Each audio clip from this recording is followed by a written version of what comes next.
जीवन कई चुनौतियों से भरा है। इनके दबाव में कई मौक़ों पर लोग टूट जाते हैं। वे महसूस करते हैं कि जितनी समस्याएं सामने हैं उनका भी मुकाबला नहीं कर पाएंगे। कई मर्तबा लोग महसूस करते हैं कि वे दुनिया की सबसे ख़राब नौकरी या काम कर रहे हैं।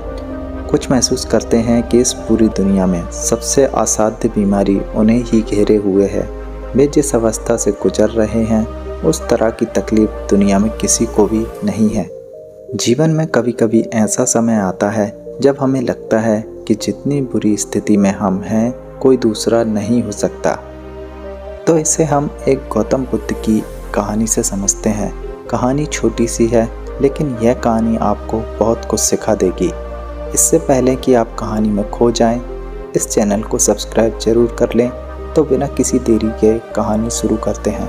एक दिन भगवान गौतम बुद्ध अपने शिष्यों को उपदेश दे रहे थे। तभी उनमें से एक शिष्य उठा और बोला, भंते, मेरे जीवन में बहुत सारी समस्याएं हैं और लोगों के जीवन में भी होती हैं, लेकिन कभी कभी हमें ऐसा लगता है कि सारी परेशानी हमें ही है। दूसरा कितना सुखी है, या फिर जितनी भी परेशानियां हैं सभी हमारे पास ही हैं। इतना सुनते ही गौतम बुद्ध ने शिष्य से कहा कि इसी संदर्भ में मैं तुम्हें एक कथा सुनाता हूँ। जंगल में एक संत रहते थे। लोग अक्सर अपनी समस्याओं का समाधान पाने के लिए उनके पास जाते थे। एक दिन एक महिला उनसे सलाह लेने आई। संत ने कहा, मैं आपकी क्या सहायता कर सकता हूँ? महिला ने कहा, मेरे घर में कुछ ठीक नहीं चल रहा है। मैं एक झोपड़ी में अपने पति और 2 बच्चों के साथ रहती हूँ। मैं एक बड़ा घर चाहती हूँ, लेकिन मेरे पति का कामकाज ठीक नहीं चल रहा है और हमारी स्थिति ऐसी नहीं है कि हम बड़ा घर ले सकें। हमारा समय खराब चल रहा है। मेरे ससुर की नौकरी भी चली गई है और वे हमारे साथ रहने आ गए। पहले ही हमारे रहने के लिए जगह कम थी, लेकिन अब हम 6 लोग और एक छोटी सी जगह में गुजारा कर रहे हैं। इसमें बहुत दिक्कत हो रही है। मैं अब इसे बर्दाश्त नहीं कर सकती। मुझे घुटन होने लगी है। मेरी कुछ मदद कीजिए। संत ने कुछ क्षण विचार किया और कहा, क्या तुम्हारे पास कोई गाय है? महिला ने जवाब दिया, हाँ, हमारे पास एक गाय है। तब संत बोले, मैं यही सलाह दूंगा कि तुम थोड़े समय के लिए उस गाय को अपने घर के भीतर ले आओ और हफ्ते भर बाद मेरे पास आना। महिला परेशान हो गई। उसने सोचा कि महात्मा ने कुछ विचार करके ही शायद यह सलाह दी होगी। उनके कहे में जरूर कोई चमत्कार छिपा होगा, तो उसने बात मान ली। बस जैसे ही यह परिवर्तन हुआ, घर में कोहराम मच गया। घर में भीड़ भड़क्का हो गई। जैसे ही गाय अपना सिर दूसरी दिशा में करती तो घर के सारे सदस्यों को अपने रहने का तौर तरीका बदलना पड़ता।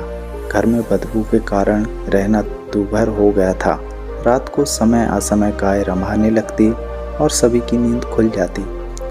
जब 1 सप्ताह गुजर गया तो वह महिला संत के पास वापस आई और गुस्सा होकर बोली, आपने यह कैसी सलाह दे दी?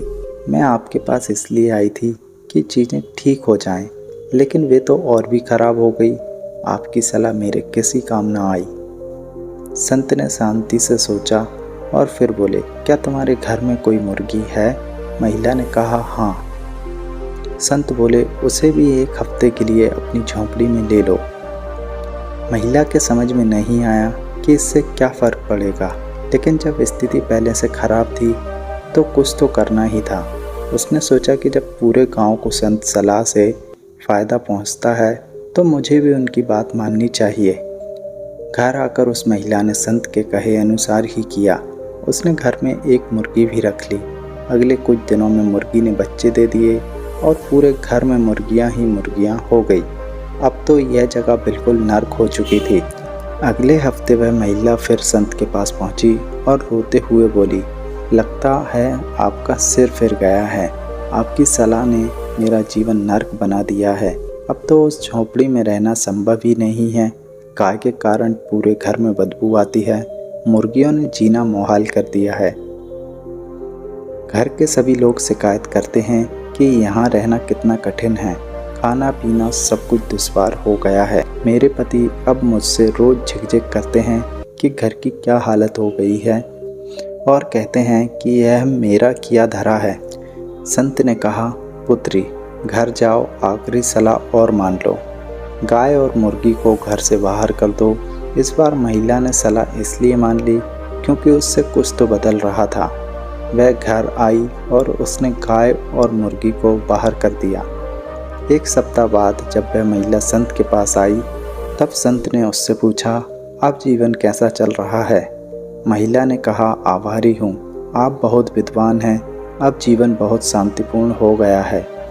तो दोस्तों, यह कहानी हमें सिखाती है कि अक्सर हम अपनी परिस्थिति से अप्रसन्न रहते हैं और जब चीज़ें और भी खराब हो जाती है तो हमें लगता है कि पहले की स्थिति ज़्यादा बुरी नहीं थी।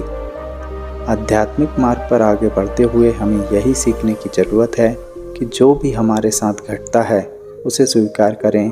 खुशी तभी होती है जब हम खुश रहना सीख लेते हैं, वरना इस दुनिया में कोई भी प्रसन्न नहीं है।